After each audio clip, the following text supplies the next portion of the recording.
wa ashabi rasulillahi ajma'in. Rabbi israh li sadri wa yassir li amri wahlul 'uqdatam min lisani yafqahu qawli. Rabbi zidni ilman warzuqni fahman.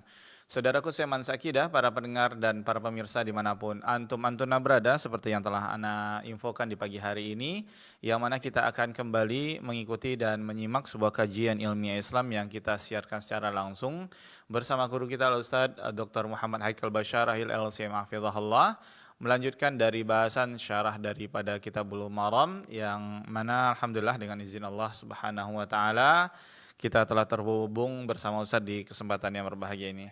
Dan sebelumnya kami mohon maaf kepada sahabat Hidayah semuanya karena keterlambatan kita, karena ada kesalahan teknis kita di pagi hari ini, sehingga agak terlambat kita memulai. Laqadarullah, alhamdulillah dengan izin Allah Subhanahu wa taala, Allah mudahkan bisa terhubung bersama Ustaz, dan di kesempatan yang berbahagia ini insyaallah taala kita akan kembali menyimak dan mendengarkan lanjutan dari bahasan kitab ini. Dan seperti biasa ikhwatal iman azanillahu wa iyyakum dimanapun antum-antuna berada, di akhir kajian nanti kita buka Q&A yang mana sahabat hidayah bisa bertanya secara langsung dengan menghubungi kami di 08117530.000, ataupun juga bisa layangkan pertanyaan melalui pesan singkat di 081175454444 baik SMS maupun WhatsApp. Baik sahabat hidayah dimanapun antum-antuna berada, yang semoga senantiasa dirahmati dan diberkahi oleh Allah Tabaraka wa Ta'ala. Sebelum kita mulai acara kita di kesempatan yang berbahagia ini, terlebih dahulu ana Rudi Abu Muawiyah menyapa Ustadz di kesempatan yang berbahagia ini. Assalamualaikum warahmatullahi wabarakatuh Ustadz. Waalaikumsalam warahmatullahi wabarakatuh. Gimana kabarnya pagi hari ini Ustadz? Alhamdulillah baik, sehat alhamdulillah. Alhamdulillah, barakallahu fiik, jazakallah khair Ustaz. Afwan nih Ustaz, sedikit ada kesalahan teknis nih Ustaz kita nih Ustaz. Qadarullah. Alhamdulillah Allah mudahkan dengan jalan yang lain, namun tetap terhubung nih Ustaz. Alhamdulillah. Baik, ikhwatal iman azanillahu wa iyyakum, para pemirsa dan para pendengar, langsung saja kita simak untayan nasihat di pagi yang menjelang siang yang berbahagia ini. Pada Ustaz kami persilakan, falyatafaddal mashkura. Innal hamdalillah nahmaduhu wa nasta'inuhu wa nastaghfiruh wa na'udzu billahi min shururi anfusina wa min sayyiati a'malina. May yahdihillahu fala mudilla lahu wa may yudlil fala hadiya lahu. Asyhadu an la ilaha illallah wahdahu la syarika lahu wa asyhadu anna Muhammadan abduhu wa rasuluh. Fa inna asdaqal hadits kitabullah wa khairul hadi hadi Muhammadin sallallahu alaihi wasallam wa syarrul umuri muhdatsatuha wa kullu muhdatsatin fid dini bid'ah wa kullu bid'atin dhalalah wa kullu dhalalatin finnar, amma ba'd. Bapak-bapak, ibu-ibu, ikhwan dan akhwat pendengar Radio Hidayah yang dimuliakan oleh Allah Subhanahu wa taala. Alhamdulillah, segala puji bagi Allah Subhanahu wa taala dengan limpahan nikmat yang begitu besar, di antaranya nikmat iman, nikmat Islam, nikmat kesehatan, sehingga kita semua diberikan kemudahan oleh Allah Subhanahu wa taala untuk bisa berhadir di majelis ilmu. Mudah-mudahan apa yang kita pelajari, apa yang kita tuntut pada pagi hari ini mendatangkan keberkahan dari Allah Subhanahu wa taala, dan kita semua bisa mengambil manfaat dari apa yang akan disampaikan nantinya. Bapak, Ibu, ikhwan dan akhwat yang dimuliakan oleh Allah Subhanahu wa taala, insyaallah kajian kita pada pagi hari ini kita akan lanjutkan tentang pembahasan dalam bab adalah praktek pengairan dan sewa menyewa. Kita masuk pada hadis yang berikutnya, dilarangnya praktek mukhabarah. Kita bacakan hadisnya. Wan Sabit ibn Dhahhak radhiyallahu taala anhu anna Rasulullah sallallahu alaihi wasallam naha 'anil muzara'ah wa amara bil muajarah. Rawahu Muslim, dari Sabit bin Dhahhak radhiyallahu taala anhu bahwasanya Rasulullah sallallahu alaihi wasallam melarang seseorang melakukan muzara'ah dan membolehkan muajarah. Hadis yang kita bacakan ini adalah hadis yang sahih karena dikeluarkan oleh Imam Muslim di dalam kitab sahihnya. Yang dimaksud dengan muajarah dalam hadis ini adalah menyewakan lahan dengan emas atau perak. Maksudnya, seorang bekerja mengelola lahan, membajak dan mengairinya dengan mengambil upah berupa uang bukan dari hasil tanaman. Bapak Ibu ikhwan dan akhwat pendengar Radio Hidayah yang dimuliakan oleh Allah Subhanahu wa taala. Hadis yang kita bacakan ini tentang bolehnya muajarah dan dilarangnya seseorang melakukan muzara'ah. Bagaimana kita menggabungkan antara hadis ini dengan hadis sebelumnya? Bukankah Ustaz minggu yang telah lewat Ustaz pernah menjelaskan muzara'ah itu diperbolehkan. Tetapi di dalam hadis Sabit bin Dahhak ini dikatakan muzara'ah itu tidak boleh. Maka Bapak Ibu ikhwan dan akhwat yang dimuliakan oleh Allah Subhanahu wa taala, yang dimaksudkan muzara'ah yang tidak boleh dalam hadis ini adalah yang prakteknya praktek mukhabarah. Gimana maksudnya? Adalah seseorang menyerahkan lahan, saya punya lahan, saya serahkan kepada Anda untuk dikelola dan digarap. Ya. Jadi saya serahkan lahan, saya punya lahan misalnya lahan tanah kosong 1 hektar misalnya. Kemudian saya minta kepada Anda untuk menggarapnya dan mengelolanya. Maka kata para ulama rahimahullah taala, setelah disepakati, kemudian saya yang pemilik tanah mengatakan kepada yang mengelola, kata saya, bagian tanah ini yang depan, 1/2 hektar bagian depan, kata saya, hasilnya buat saya, 1/2 hektar yang di belakang, itu hasilnya untuk Anda. Pokoknya yang bagian depan, 1/2 hektar bagian depan, itu untuk saya hasilnya, dan 1/2 hektar yang di belakang, itu untuk Anda. Ini, praktek semacam ini tidak boleh. Kenapa tidak boleh? Karena di sini akan ditimbulkan gharar, ketidakjelasan. Kalau bisa. Bisa jadi yang di belakang itu gagal panen, yang di muka berhasil panennya. Makanya di sini yang rugi siapa? Yang mengelola. Atau sebaliknya, yang di belakang itu berhasil panennya, yang di depan gagal panennya. Yang rugi di sini siapa? Yang punya lahan, yang punya tanah. Karena ketidakadaan dalam hal ini maka tidak boleh. Dan inilah praktek yang dimaksudkan oleh Nabi dalam hadis ini yang tidak boleh. Praktek muzara'ah semacam ini. Mengelola lahan, menyerahkan lahan semacam ini. Ini yang tidak boleh. Tapi kalau pembagiannya adalah dengan presentasi, misalnya keuntungannya saya 60%, kamu 40%. Saya yang punya tanah dapat untung 60%, kamu yang mengelola, menjalankan perkebunan tersebut, kamu dapat 40% kata saya dari keuntungan. Kalau kita punya keuntungan dalam sebulan 10 juta, maka 6 juta itu untuk saya, 4 juta untuk Anda yang mengelola. Iya. Maka ini boleh tidak? Boleh. Karena di sini tidak ada unsur gharar. Karena di sini keuntungan akan dinikmati bersama-sama dan kerugian pun akan ditanggung bersama-sama. Dan ini yang betul. Dan ini yang muzara'ah yang diperbolehkan. Adapun contoh yang pertama tadi, di sini bisa jadi cuma satu pihak saja yang menikmati keuntungan, pihak yang lain dirugikan.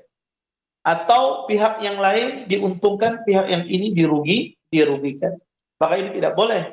Contoh muzara'ah yang semacam ini. Yang benar adalah pembagiannya dengan bagian dari keuntungan bersifat persentasi.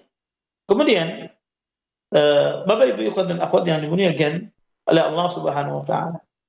Dalam hadis ini juga menjelaskan kepada kita bahwasanya boleh seseorang itu menyerahkan tanah atau menyerahkan lahan untuk dikelola atau untuk dibayar, dia sewakan boleh. Menyewakan tanah itu diperbolehkan.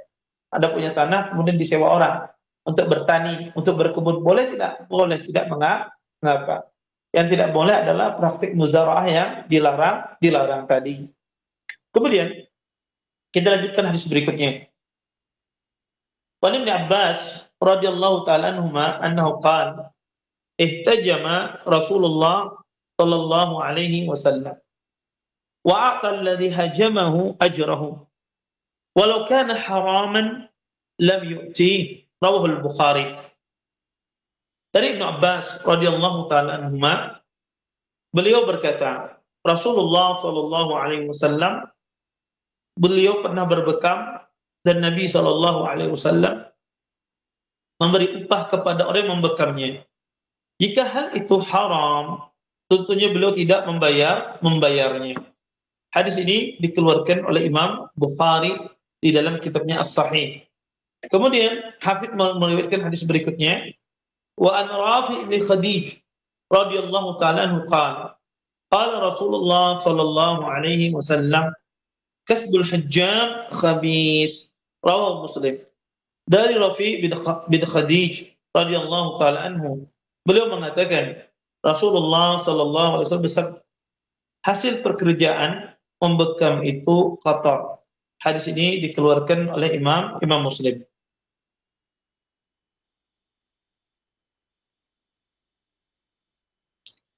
Bapak, Ibu, ikhwan dan akhwat yang dimuliakan oleh Allah Subhanahu wa taala.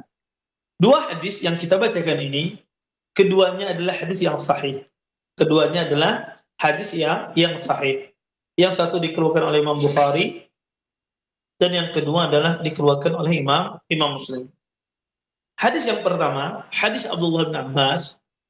Hadis ini menjelaskan bolehnya mengambil upah dari jasa berbekam, bahwa mengambilnya bukan perkara yang haram dan upahnya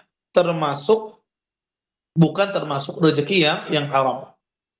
Sementara hadis yang kedua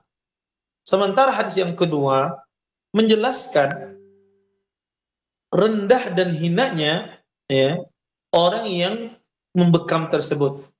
Sebab disebutkan dalam hadis ini kasbul hajjam khabis. Penghasilan dari membekam itu, kata Nabi, adalah kotor. Maka kotor disebutkan untuk sesuatu yang rendah dan buruk. Di antaranya firman Allah Subhanahu wa taala, "Wala tayammamul khabisa minhu tunfiqun." Janganlah kamu memilih yang buruk untuk kamu keluarkan. Bapak, Ibu, ikhwan dan akhwat yang dimuliakan oleh Allah Subhanahu wa taala, apakah penghasilan hajjam dalam hadis ini haram? Tentu kita harus paham dulu kata khabis. Kata khabis di dalam bahasa Arab, kotor, arti bahasa Arab tidak selalu melulu hukumnya haram. Tidak selalu melulu hukumnya haram. Bisa jadi khabis itu bermakna tidak afdal, tidak bagus, tapi dia tidak haram. Dia tidak haram. Sama seperti istilah tidak semua kotor itu najis dan najis itu pasti kotor. Contoh misalnya kencing itu najis. Dia kotor. Kotoran manusia, dia najis. Dia kotor. Tapi berbeda kalau seandainya itu adalah kotoran tahi ayam misalnya. Kotoran ayam. Maka kotoran ayam dia najis tidak najis. Tapi dia kotor. Artinya tidak semua kotor itu najis. Sama di sini. Tidak semua kotor itu haram. Kalau haram itu pasti kotor. Tapi tidak semua kotor itu haram. Kalau kita lihat konteks hadis Nabi di dalam berbekam ini, konteksnya adalah Nabi mengatakan kasbul hajjam khabis. Bahwasanya kata Nabi SAW, hasil dari berbekam itu kotor. Oleh karenanya, para ulama rahimahullah ta'ala terjadi khilaf di dalam masalah hukum hasil dari pekerjaan berbekam. Bukan orang yang membekamnya, tapi hasil orang yang melakukan praktik bekam itu, bagaimana hukum hasilnya, upahnya. Terjadi perbedaan pendapat di kalangan para ulama dalam masalah ini. Pendapat yang pertama di kalangan para ulama rahimahullah ta'ala, mereka mengharamkan upah dari berbekam. Kata mereka, berbekam itu haram hukumnya, maka berbekam itu kata mereka tidak boleh. Ini pendapat pertama di kalangan para ulama rahimahullah ta'ala. Kemudian, Bapak Ibu ikhwan dan akhwat yang dimuliakan oleh Allah Subhanahu wa taala, mereka berdalil dengan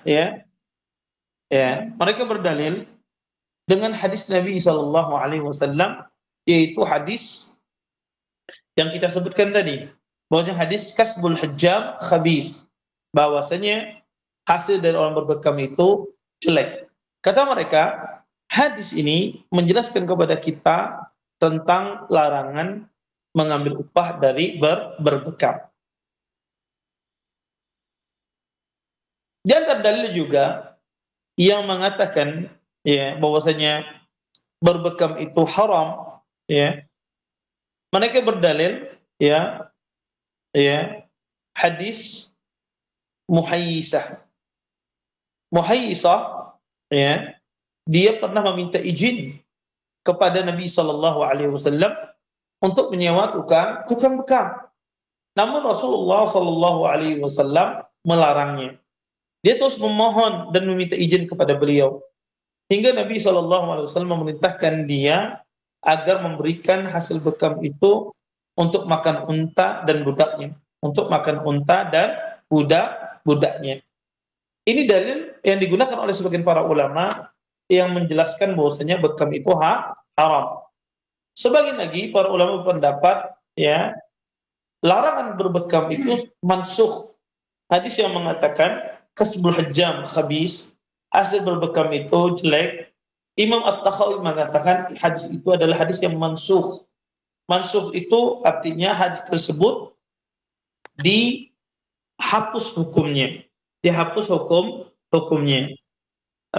Kemudian sebagian ulama lagi mengatakan hasil berbekam itu boleh, tetapi tidak boleh memasang tarif.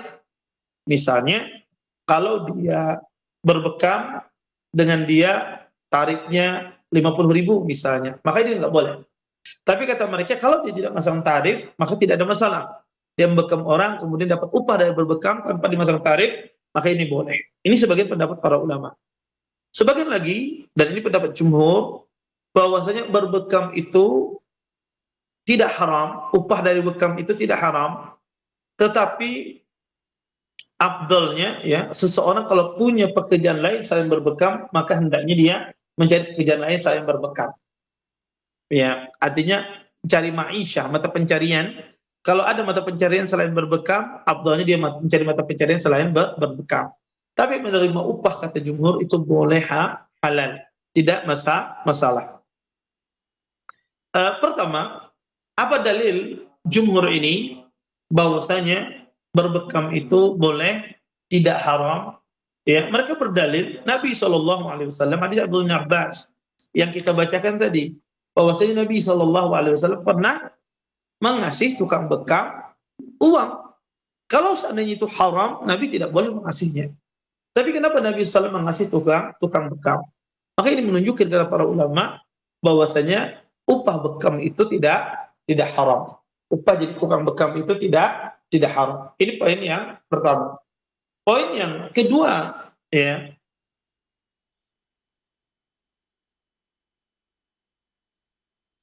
Nabi SAW pernah dibekam oleh Abu Tayyibah.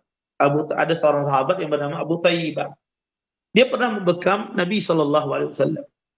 Kemudian Nabi SAW memberikan kepada Abu Tayyibah dari upah bekam tersebut 1 sok kurma. 1 sok kurma itu kurang lebih sekitar 2,5 kilo atau hampir 3 kilo. Dan beliau menganjurkan tuannya agar meringankan setorannya. Dan ini menunjukkan apa? Menerima upah, Abu Tayyibah menerima upah dari Nabi. Kalau seandainya itu haram, Nabi tidak akan memberi upahnya.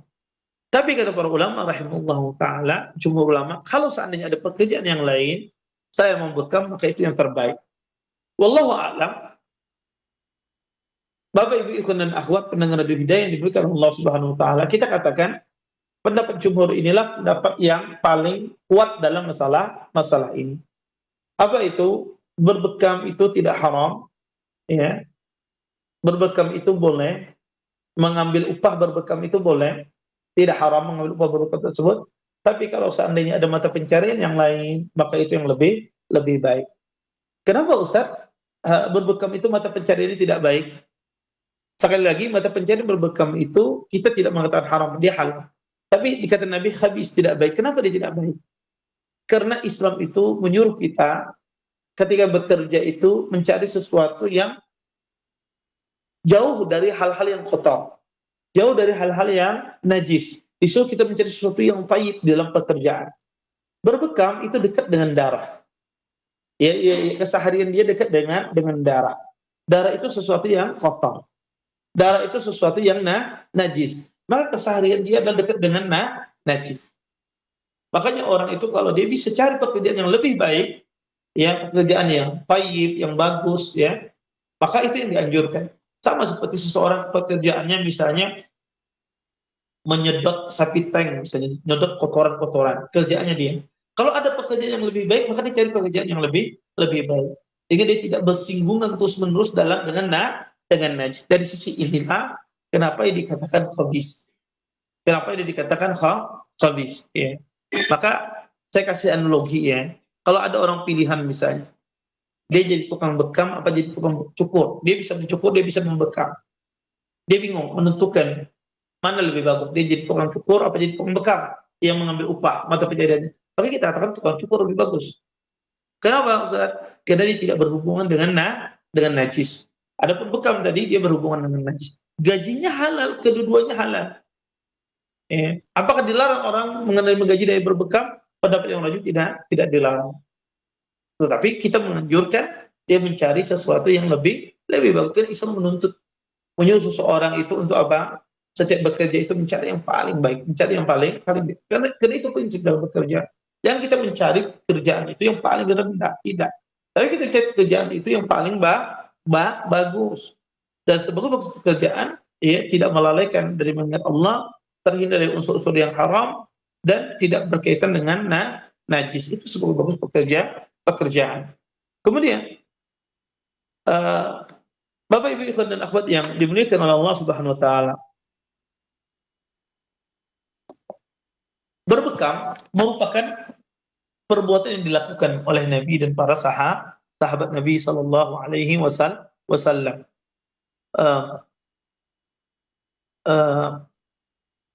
Makanya Nabi berbekam, para sahabat pun juga berbekam. Tapi ada beberapa permasalahan yang berkaitan dengan berbekam ini. Permasalahan yang pertama, ada sebagian orang menganggap berbekam itu afdal pada hari-hari tertentu dan pada tanggal tertentu. Ya. Maka ada sebagian orang itu kadang dia berbekam pada hari tertentu seperti hari Kamis misalnya. Ada sebagian orang dia hendak berbekam di hari Kamis saja karena dia meyakini fadilahnya. Emang ada hadis dalam masalah ini. Nabi SAW mengatakan, kata Rasulullah, "Fahtajamu ala barakatillah yaumal khamis wajtanibu al-hijamah." Kata Nabi SAW, berbekamlah kalian atas berkat Allah pada hari Kamis dan hindarilah, ya, hijamah. Hindarilah, ya, dia berbekam, ya. Bapak Ibu ikhwan dan akhwat yang dimuliakan oleh Allah Subhanahu wa taala, ya. Para ulama rahimahullahu taala mengatakan, ya, orang yang berbekam pada hari-hari tertentu seperti hari Kamis, hari Rabu, hari Jumat, ataupun hari Ahad dan misalnya, maka Bapak Ibu ikhwan dan akhwat yang dimuliakan oleh Allah Subhanahu wa taala, semua hadis yang berbicara tentang masalah ini hadisnya lemah. Semua hadis yang berbicara hari-hari tertentu bagus berbekam, hadisnya lemah. Termasuk pada tanggal-tanggal tertentu seseorang berbekam, ya. Dia berbekam pada tanggal tertentu, misalnya tanggal 17 dia berbekam misalnya, atau tanggal tertentu dia berbekam. Maka kata para ulama rahimahullahu taala, semua hadisnya lemah. Maka berkata Imam Al-Uqayli rahimahullahu taala, beliau mengatakan, kata beliau, laisa fil hadzal bab fi ikhtiyari yaumun lil hijam syai'un. Kata Imam Al-Uqayli rahimahullahu taala, Tidak ada dalam bab ini adanya hadis yang sahih dalam masalah hari tertentu, hari yang paling afdal dalam berbekam. Jadi berbekam itu Bapak Ibu kapan saja sebetulnya. Hari apa, tanggal berapa, silahkan. Tidak ada hari tertentu yang bagus berbekam, dan tidak ada tanggal tertentu yang disunnahkan untuk berbekam. Ada pun yang disebut dengan tanggal 20, tanggal 17, ya, dan seterusnya, dikatakan tanggal yang bagus untuk berbekam, maka hadis ini adalah hadis yang lemah. Hadis yang lemah. Sehingga yang benar gimana Ustaz? Yang benar tanggal berapa saja, hari apa saja, maka seorang itu silahkan dia berbekam. Dan berbekam ini salah satu ya pengobatan ya di dalam Islam. Kemudian Bapak Ibu ikhwan dan akhwat yang dimuliakan oleh Allah Subhanahu wa taala. Ada beberapa faedah yang bisa kita ambil dalam hadis yang mulia ini. Faedah yang pertama adalah bahwasanya halalnya upah berbekam. Halalnya upah berbekam. Tetapi yang paling afdal adalah dia mencari pekerjaan yang lebih baik. Ya. Yang kedua, berbekam itu bagian dari jenis pengobatan. Walaupun di dunia modern disebut dengan pengobatan tradisional. Tapi ini salah satu pengobatan yang sangat luar biasa, sangat baik. Ya, berbekam ini. Makanya ahlul ilm menganjurkan salah satu metode penyembuhan penyakit adalah dengan cara berbekam. Kemudian yang ketiga, di antara faedah dari yang mulia ini adalah bolehnya orang itu menentukan tarif di dalam berbekam. Boleh dia tentukan, kata dia, berbekam tarifnya 100.000. Boleh tidak? Boleh. Ya. Ini tidak masalah. Karena ini bukan bagian dalam dunia dakwah. Kalau dunia dakwah Anda tidak boleh menentukan tarif. Ya, Anda ceramah di sini, Anda pasang harga 10 juta misalnya. Maka tidak boleh. Ya. Maka kata para ulama rahimahullah ta'ala, berbekam itu tidak boleh seseorang dia berbekam itu kata para ulama boleh seseorang memasang tarif. Karena dia bukan bagian dari dakwah. Tapi dia masuk dalam masalah pengobatan. Kemudian ya, kita lanjutkan satu hadis lagi kita ambil pada pertemuan ini. An Abi Hurairah radhiyallahu ta'ala anhu qala Rasulullah sallallahu alaihi wasallam qala Allah azza wa jalla salasatun ana khasmuhum yawm al-qiyamah rajulun a'ta bi summa ghadar wa rajulun ba'a hurran fa'akala samanah wa rajulun istajara ajiran fastawfa minhu wa lam yu'tihi ajrahu. Rawal Bukhari. Dari Abu Hurairah radhiyallahu ta'ala anhu, beliau mengatakan Rasulullah sallallahu alaihi wasallam bersabda, Allah tabaraka wa ta'ala berfirman, kata Allah, ada 3 orang yang aku menjadi musuh mereka nanti pada hari kiamat. Yang pertama, seseorang yang memberi dengan menyebut namaku, kemudian dia berkhianat. Yang kedua, seseorang yang menjual orang merdeka, lalu memakan uang hasil penjualannya. Dan yang ketiga, seseorang yang mempekerjakan orang lain, lalu memintanya untuk menyelesaikan pekerjaannya, namun dia tidak memberikan upahnya. Bapak Ibu ikhwan dan akhwat yang dimuliakan oleh Allah Subhanahu wa taala. Hadis yang kita bacakan tadi adalah hadis yang sahih. Hadis ini dikeluarkan oleh Imam Bukhari. Dan hadis ini menjelaskan kepada kita tentang ancaman bagi majikan yang tidak menyerahkan upah dan gaji karyawan atau buruh setelah menyelesaikan pekerjaannya. Maka para ulama rahimahullah ta'ala sepakat menahan upah ini atau melambat-lambatkan upah ini termasuk dosa besar. Allah Subhanahu wa taala mengatakan di dalam Al-Qur'an, ya ayyuhalladzina amanu aufu bil uqud.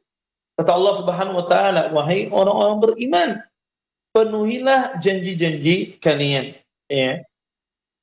Dan orang yang melambat-lambatkan berikan upah atau tidak memberikan upah sama sekali, dia telah melanggar perjanjian dengan Allah Subhanahu wa taala. Dan Allah itu melarang orang melanggar akad perjanjian. Hanya Allah singgung di dalam Al-Quran. فَبِمَا نَقْضِيهِمْ مِيثَاقَهُمْ لَعَنَّاهُمْ وَجَعَلْنَا قُلُوبَهُمْ قَاسِيَةً. Kata Allah Subhanahu wa taala, tetapi karena mereka melanggar janjinya, maka kami melaknat mereka dan kami jadikan hati mereka keras membatu. Okay. Maka seorang muslim dia harus menepati perjanjiannya, termasuk ketika dia memperkerjakan seseorang. Maka kalau upahnya sudah datang waktunya diberi gajian, maka harus diberi gajian. Tidak boleh dia tahan-tahan, dia tunda-tunda dengan alasan bahwasanya nanti kalau saya kasihkan bisa habis uangnya. Itu bukan urusan Anda. Itu haknya dia kasihkan dulu. Mau dihabiskan dalam waktu sekejap, mau dihabiskan dalam waktu yang lama, itu urusan dia. Kita sebagai orang yang mempekerjakan tidak punya tanggung jawab, ya tidak punya kewajiban untuk memanage uang yang dimiliki oleh pekerja kita. Bapak Ibu dan akhwat yang dimuliakan oleh Allah Subhanahu wa taala. Dalam hadis yang mulia ini ada beberapa faedah yang bisa kita ambil. Ya. Faedah yang pertama adalah tentang ya, dalam hadis ini Allah Subhanahu wa taala berbicara kepada hamba-hambanya. Dan Ahlussunnah wal Jamaah berkeyakinan Allah Subhanahu wa taala berbicara sesuai dengan kehendaknya dan sesuai dengan ya kehendaknya dari sisi waktu, dari sisi pembicaraan. Kapan saja Allah pengen bicara, Allah bisa. Kapan saja Allah menghendaki berbicara, Allah bisa. Dan ini keyakinan Ahlussunnah wal Jamaah. Ya, bahwasanya Allah itu berbicara dan kapanpun waktunya, ya maka Allah itu bisa kalau Allah mau menginginkannya. Kemudian yang kedua, dan faedah dari hadis yang mulia ini adalah wajibnya seorang itu menepati janji ketika berjanji. Bahkan di dalam Islam, salah satu tanda ciri orang munafikin, orang-orang munafik, Nabi mengatakan, kata Nabi SAW, ayatul munafik salas. Ya. Ciri-ciri orang munafik itu 3 hal. Di antaranya Nabi SAW mengatakan, idza hadasa kadzaba, wa idza wa'ada akhlafa, wa idza tu'mina khana. Jika dia berbicara, dia berdusta. Jika dia diberi amanah, dia khianat. Ya. Jika dia berjanji, dia suka mengingkari janji. Ya. Maka ya wajibnya seseorang itu menepati janji. Kan itu bagian dari masalah beriman kepada Allah Subhanahu wa taala. Dan juga hadis ini menjelaskan wajibnya membayar upah pekerja. Dan siapnya dibayar upah itu sebelum kering. Ya. Uqtul ajir ajrahu qabla yajifa irquhu. Kasihlah upah orang yang bekerja itu sebelum kering keringatnya. Jadi sebelum kering keringatnya ada diberikan upah. Artinya sebetulnya disegerakan, bukan ditahan, bukan dilambat. Kalau ada seorang bos menahan upah pekerjanya, dia tahan, ya, maka ini sebuah kezaliman. Ini sebuah kezaliman menahan hak orang lain. Kemudian tuntunan syariat menyerahkan upah itu asalnya setelah orang itu selesai pekerjaan. Tetapi akad ini bisa diubah.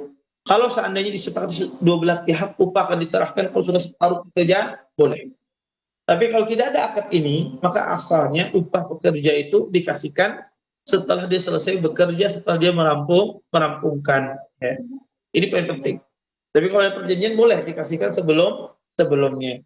Ya. Kemudian di dalam hadis yang mulia ini juga menjelaskan bahayanya orang berkhianat. Ya. Maka ini ciri-ciri orang munafikin, bukan ciri orang-orang beriman. Wallahu a'lam. Baik. Bapak Ibu ikhwan dan akhwat yang dimuliakan oleh Allah Subhanahu wa taala, ini yang bisa mungkin kita sampaikan pada pertemuan kali ini. Mungkin sisa waktu yang ada kita gunakan untuk tanya jawab.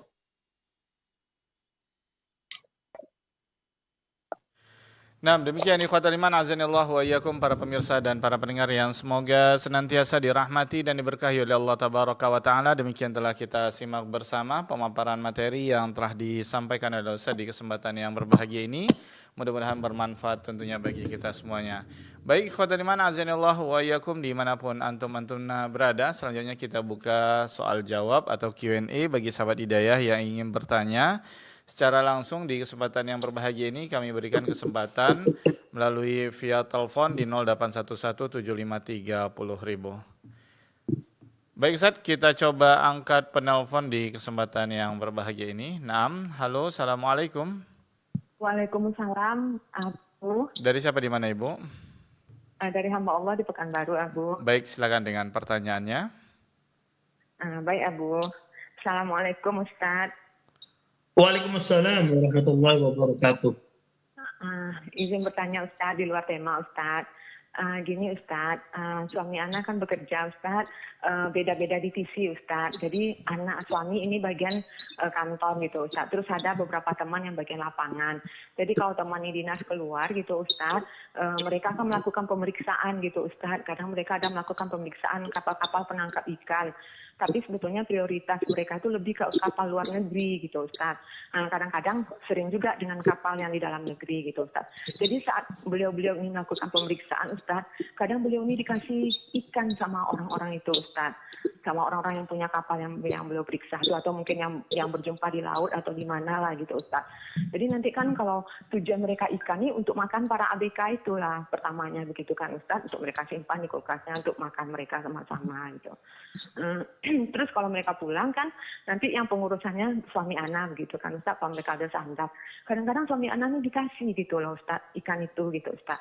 Jadi yang ingin anak tanyakan Ustaz, bagaimana kehalalannya Ustaz? Sebenarnya anak pernah dengar Ustaz, kalau kita melakukan pemeriksaan atau apa gitu bekerja itu kita nggak boleh lagi menerima hadiah karena kita sudah digaji gitu kan Ustaz, tidak boleh lagi menerima pemberian gitu Ustaz. Sementara kami dapatnya dari mereka yang diberi. Bagaimana itu kehalalannya untuk kami gitu Ustaz. Terus yang kedua Ustaz, bagaimana cara menghitung zakat harta perniagaan gitu Ustaz? Apakah itu dihitung dari harga pokok modal kita atau dari harga jual kita Ustaz? Mohon Ustaz keterangannya Ustaz. Jazakallahu khairan Ustaz. Assalamualaikum warahmatullahi wabarakatuh. Waalaikumsalam warahmatullahi wabarakatuh. Naam Ustaz. Iya.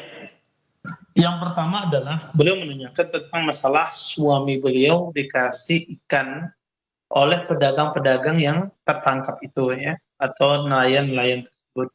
Bagaimana hukumnya? Pertama, pada asalnya tidak boleh kita menerima pemberian ikan tersebut ya, ketika mereka itu tertangkap atau tidak tertangkap ya. Maka pada asalnya kita sebagai pejabat negara tidak boleh menerima hal tersebut, kecuali ada undang-undang yang mengatur bahwasanya boleh menerima mungkin 1 atau 2 ikan misalnya. Kalau ada undang-undang yang mengatur demikian, maka tidak ada masalah sesuai dengan aturan tersebut. Tapi kalau tidak ada aturannya, maka asalnya tidak boleh dia menerima hadiah tersebut.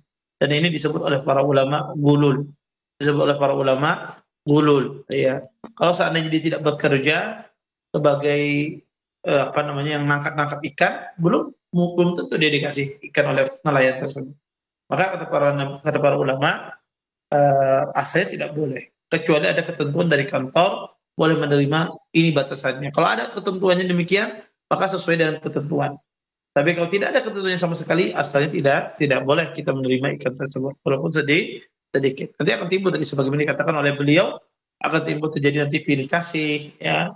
Kadang ini dilepaskan, kadang ini disusahkan, dan seterusnya. Maka ini tidak boleh kita terima. Kemudian yang kedua, bagaimana mengeluarkan zakat perdagangan? Apakah dihitung dari harga jual? Apakah dihitung dari modal kita? Zakat perdagangan itu dihitung dari modal kita saat ini harganya. Contoh misalnya HP iPhone 17 misalnya. iPhone 17 ini harganya sekarang 25 juta. Misalnya Anda jual HP, harganya sekarang 25 juta. Maka dihitung dari harga sekarang ini, bukan dari harga jual. Kemudian di tahun berikutnya iPhone 17 ini anjlok, harganya 20 juta. Tahun kemarin harganya 25 juta. Sekarang jadi anjlok. menjadi 20 juta, turun 5 juta susun. Maka dihitung dari mana? Perhitungan zakat itu dihitung dari 20 juta, bukan dari 25 juta. Atau naik dia, misalnya 30 juta, maka dihitung dari modal saat ini berapa kalau kita beli. Oh, modal saat ini 30 juta, berarti dihitung dari modal saat ini berapa nominalnya.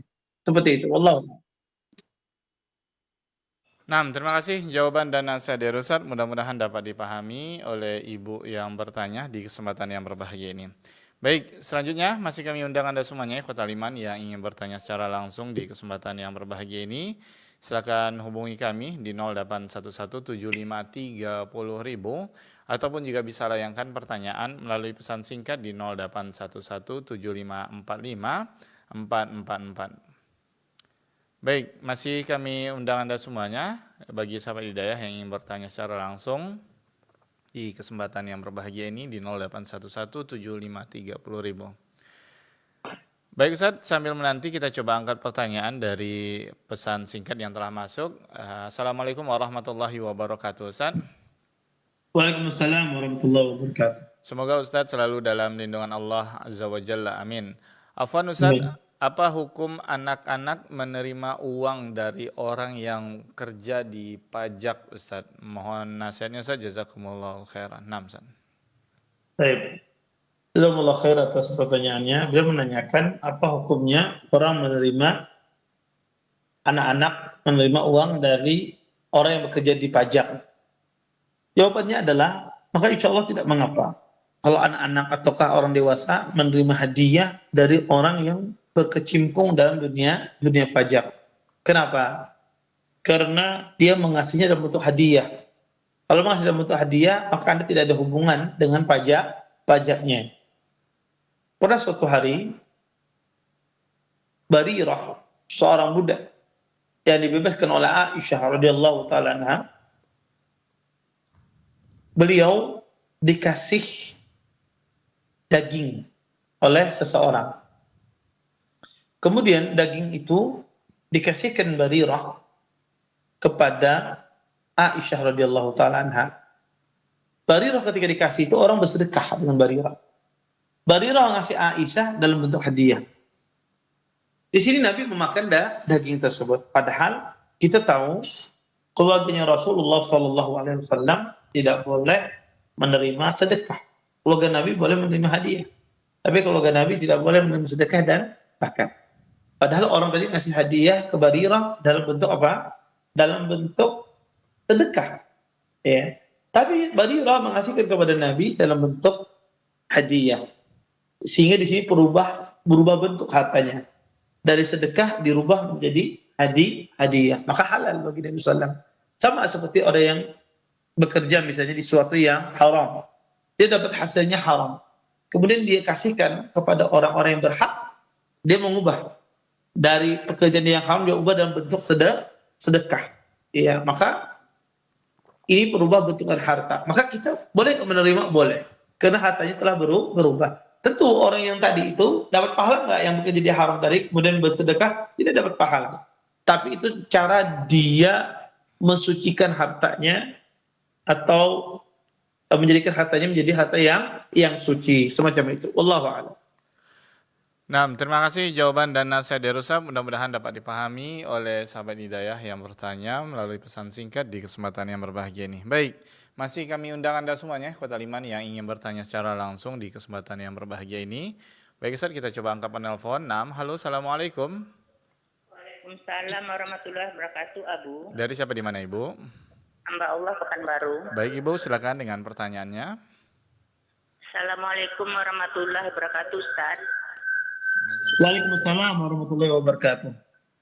Gini Ustaz, saudara hamba dulu dia akan berjualan. Jadi ada kendala lah untuk belum membayar gaji karyawannya Ustaz. Soalnya udah sangat lama Ustaz.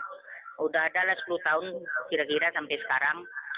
Jadi yang saya tanyakan cara membayarnya, apa gajinya waktu itu sekitaran 60.000 Ustaz. Jadi cara membayarnya itu Ustaz, apakah dengan nilai rupiah sekarang Ustaz? Terus yang keduanya Ustaz, tentang zikir yang 33 ya Ustaz. Apa namanya tuh yang kita mau tidur ada tuh yang kalimat Allahu Akbar-nya 34 kali. Nah, jadi kalimat Allahu Akbar-nya itu cukup dengan Allahu Akbar aja yang kita baca, kita jadikan 34 kali, atau kabiru walhamdulillahi katsira wa subhanallahi bukratan wa asila, la ilaha illallah wa la syarikalah, lahul mulku wa lahul hamdu yuhyi wa yumiitu wa huwa ala kulli syai'in qadir. Apakah itu yang satu kalinya Ustaz? Mohon penjelasannya ya Ustaz. Terima kasih Ustaz atas jawabannya. Assalamualaikum warahmatullahi wabarakatuh. Waalaikumsalam warahmatullahi wabarakatuh. Nah, Ustaz. Saya jawab dulu yang pertama ya. Yang kedua nanti mungkin dijelaskan lagi lebih rinci. Yang pertama adalah tentang masalah kita lupa atau kita dulu masa lalu tidak membayar gaji karyawan kita karena ada satu kendala, satu kondisi. Maka sekarang ini sudah kejadian 10 tahun. Apa yang harus kita lakukan? Uang sudah ada. Dulu gajinya 60.000 per bulan. Maka jawabannya adalah caranya adalah Anda bayar itu gaji. Dengan cara apa? Dengan cara menghitung inflasinya. Sekarang 60.000 zaman dulu 10 tahun yang silam dengan sekarang berapa nilainya? Oh, 60.000 zaman dulu dengan sekarang ini Ustaz itu berubah menjadi samanya kalau zaman sekarang 60.000 zaman dulu itu bisa senilai 120.000. Bisa senilai 120.000. Bisa dinaikkan menjadi 100 kali lipatnya. Ya, maka kita katakan berarti gaji yang dibayar berapa? 60.000 zaman dulu, sekarang 120.000. Maka kita bayar separuhnya, yaitu naik terjadi inflasi 60.000. Maka kita ambil separuhnya yaitu 30. Maka Anda bayarkan gajinya 90.000. Jadi 60.000 gaji yang dulu ditambah inflasi 30.000 separuh. Ya, inflasi ini total 100%. Maka ditambah separuh inflasi 30.000. Jadi dibayarkan 90.000. Contoh yang lain, misalnya gajinya 500.000, 10 tahun yang silam. Sekarang 500.000, sekarang ini 800.000 jadinya.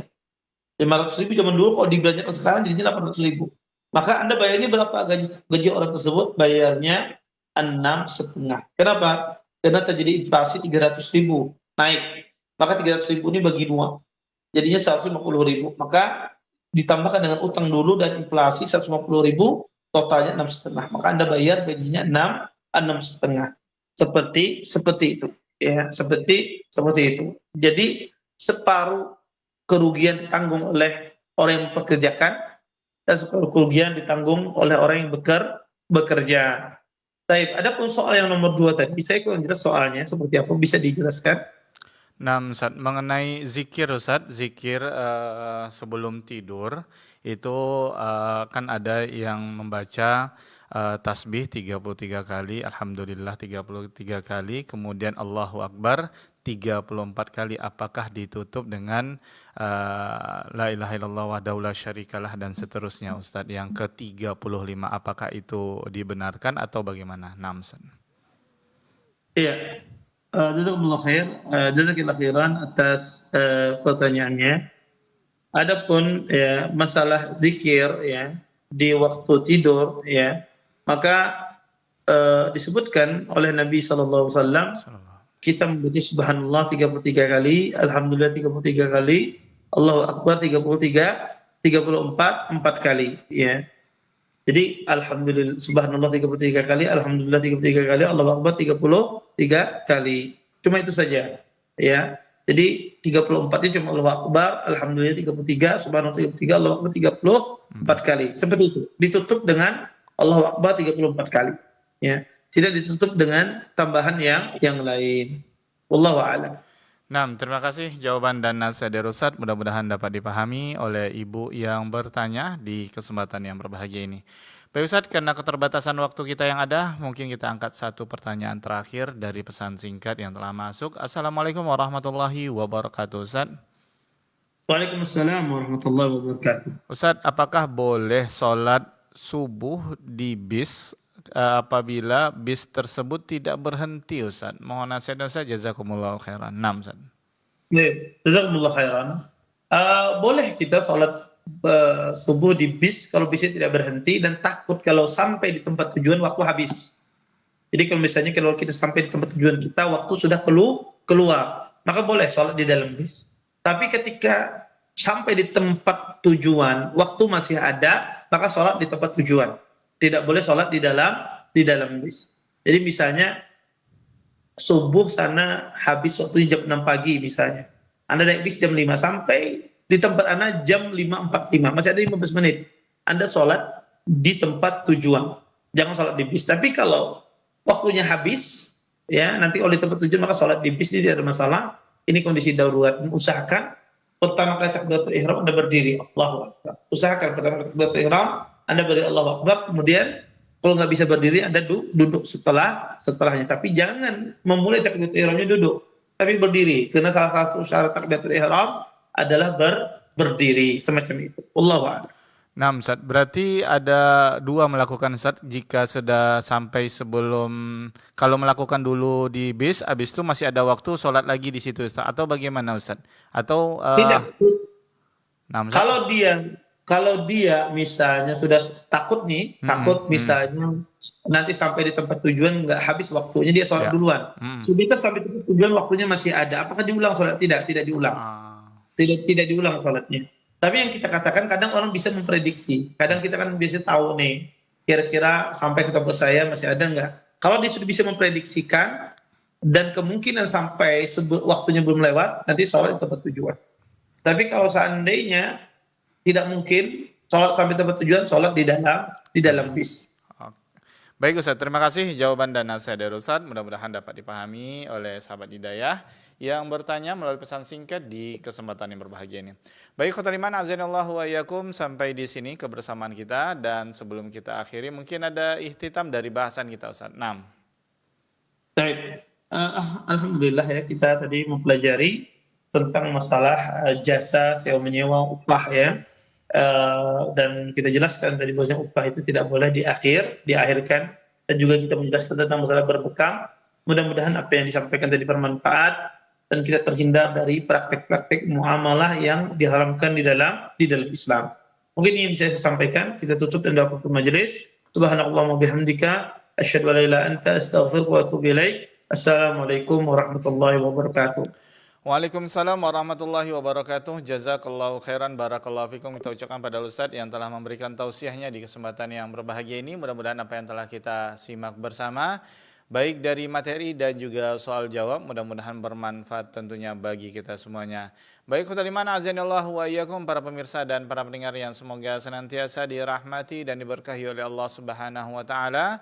Sampai di sini kebersamaan kita dalam program kajian ilmiah Islam kali ini bersama guru kita Ustaz Dr. Muhammad Haikal Basyaril LC Ma'afidhahullah, dan insyaallah taala kita akan kembali bersuah bersama Ustaz di pekan yang akan datang. Baik khotul iman, azanillahu wa iyyakum, para pemirsa dimanapun antum-antuna berada, ana Rudi Abu Muawiyah dan segenap kru yang bertugas baik dari studio Radio Hidayah maupun studio Gema Madinah Martapura bertempat Ustaz, mohon undur diri dari ruang dengar Anda semuanya. Mohon maaf atas khilafan dan kalfan kami, baik menemani Anda semuanya di kesempatan yang berbahagia ini. Kita tutup dengan doa kafaratul majelis. Subhanakallahumma wa bihamdika, asyhadu an la ilaha illa anta, astaghfiruka wa atubu ilaik. Assalamualaikum warahmatullahi wabarakatuh. A'udzu billahi minasy